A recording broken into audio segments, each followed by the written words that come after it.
Now, ladies and gentlemen, a plane that never really made it into existence. The Bristol 188, also known as the Flaming Pencil. Now, chances are you never heard of it, and I never heard of it until this point today. Now, of course, as always, I was on FlightSim.2 and saw the Bristol Type 188 Flaming Pencil, one of 3 different types to be made. Or at least according to Wikipedia, there was only 3 builds, 1 static test and 2 flight test prototypes. Which I kind of find hard to believe because although I've only now found out about it properly, I'm pretty sure I've heard of it before and there was only 2 different ones built. I don't know. But nonetheless, this British research aircraft had some pretty cool features to it and was developed in the old times. Yes, I'm talking about back in the 1960s on the 14th of April 1962, where it took its first flight and then retired 2 years later after being a massive failure in 1964. But why would an aircraft that is capable of reaching speeds greater than Mach 2 for extended periods of time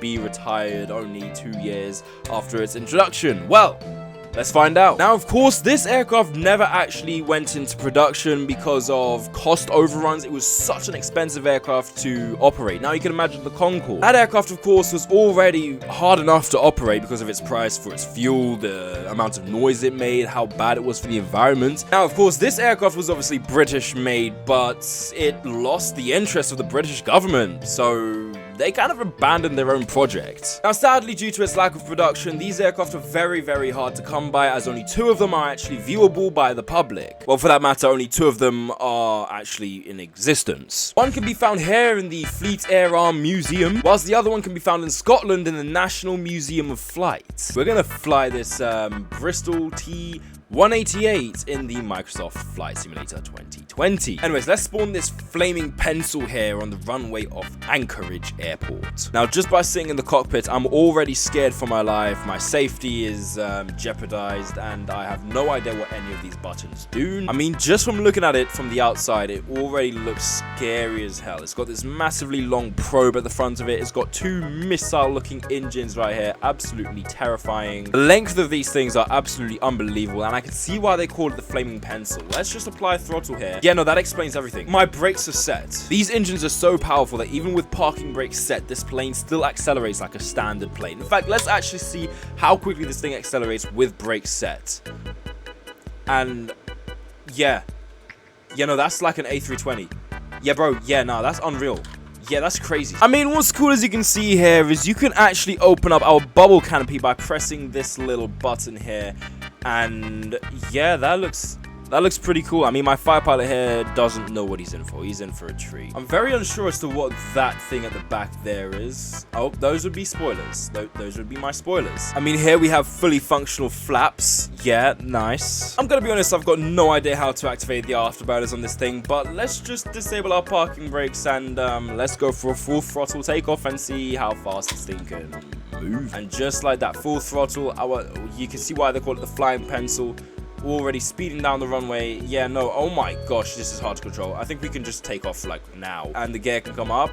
That is cool. I mean, here we are already going at nearly 550 knots. That is absolutely crazy. We've literally just taken off here. And we've just completely left that flipping airport in the dust. Like, we've completely ditched it. As you can see, we can literally do some crazy aerobatics. My pilot is breathing very heavily. He's suffering miserably. I mean, what's cool about this aircraft is the speed that we're going at. And ladies and gentlemen, if I'm going to be honest with you, I think we might have just hit supersonic speeds. Yeah, I think we hit supersonic speeds. And that's with flaps out as well, by the way. I think I'm gonna be really stupid here and just click some random buttons. Let's just flip this. I'm gonna be honest, I don't really think that does anything. I think what we're going to do here is we're going to do a full U-turn and we're going to try and bring this aircraft in for a landing back where we just came from. Now, what's crazy to me is that this was actually supposed to be gathering the attention of commercial airlines such as British Airways, etc, etc. However, when the British government actually lost interest in the development of this aircraft, 2 years later after it took its maiden flight, they decided, we're going to completely scrap this. This is not efficient. It's not worth our time. Let's ignore it. It's too expensive. Yeah, no. We We don't want it. And so for that reason, we only see a very military streamlined version of this aircraft. I mean, a really funny thing that we can see if we look at this aircraft is there actually are no external lights. Why? I don't know. Maybe they just wanted it to be stealthy as hell. I mean, it was meant to be a research aircraft, but they wanted commercial airlines to buy it. Now, that's what confuses me. Is it meant to be a military or research, commercial?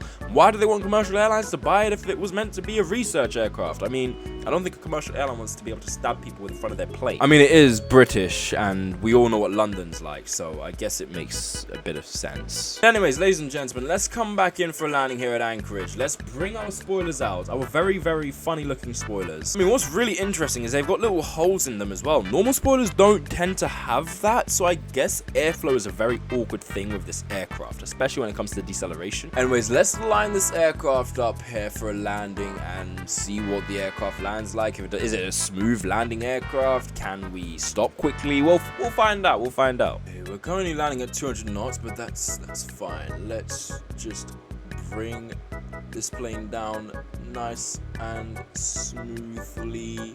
Hopefully we'll touch down eventually. A bit of a floater, but it's okay because this plane will hopefully have really good stopping performance. And we have touchdown. Okay, there we go. That is touchdown. And will we be able to stop this aircraft? And by the looks of it, we can't. I mean, we did kind of land on the wrong side of the runway, so yeah, I mean, it's like they always say, if you fail at first, try again and again and again.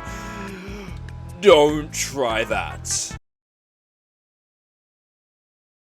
This plane is so powerful, I can literally accelerate whilst upside down. That's unbelievable. Why is this plane so powerful? This is OP. This is OP. Yo, what are the odds that we can take off like this? I mean, we're casually just driving down the road in our plane. Like, imagine doing that in real life. I mean, hey, I can't say I have any complaints. I mean, if I can have a second chance of life after crashing a plane like that, I guess I'll be quick to take it. Okay, so we've got another airport very, very close by to Anchorage. We're gonna try and take this one instead and see if maybe we can land successfully, safely, you know, live, maybe not lose about 2 billion worth of monies. How much was this plane worth? I don't even know. Okay, here we go. We're gonna try this again now, and maybe this time we'll actually, you know, land and not overrun. So right here we got a bit of a butter landing.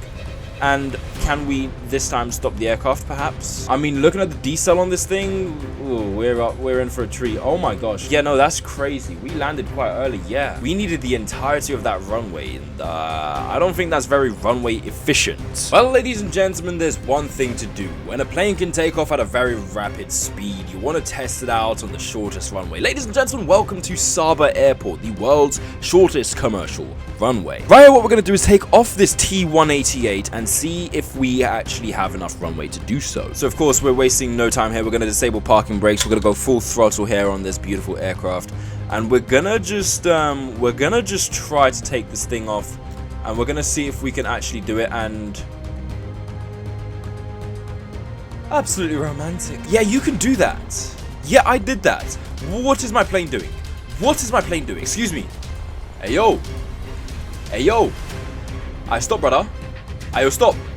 I said stop, fam. I think we've entered a little bit of a spin. So what we're gonna do is we're gonna just try to recover, and just like I've been taught in my PPL lessons, I've taken 0 PPL lessons. We have successfully recovered. Now, the question of the matter isn't actually if the runway's long enough, but it's more so if the plane has the capabilities of reducing to such a speed that allows us to land on this runway without it stalling out. Will we be able to do it? I don't know. I mean, I am coming in from the wrong side as well, but the brakes on this thing, they're not the best. They're not the best. But let's give it a go anyways. Yeah, no, we're all dead. But yeah, ladies and gentlemen, an aircraft like this is very inefficient. It's very expensive. The amount of fuel required to operate this thing is absolutely immeasurable. It is shocking how expensive this thing to run. I think we've just gone supersonic. But in terms of runway capabilities, it wouldn't be very efficient. It would be very limited to the amount of airports it could land at. I mean, it would be mostly restricted to military bases, I guess. But then again, it's just not worth the hassle to produce produce and then operate, and then financial concepts are just poor. So I think we can all see why this plane didn't actually make it into the production line and only survived 2 years, and it's a massive failure. Yeah, I think we've just completely bugged out our simulator here. Thank you very much for watching. This has been messing around with an aircraft which has now got flaming engines. It's now a flaming pencil, as it's supposed to be. Thank you very much for watching, ladies and gentlemen, and of course, I'll see you guys very soon. Goodbye for now.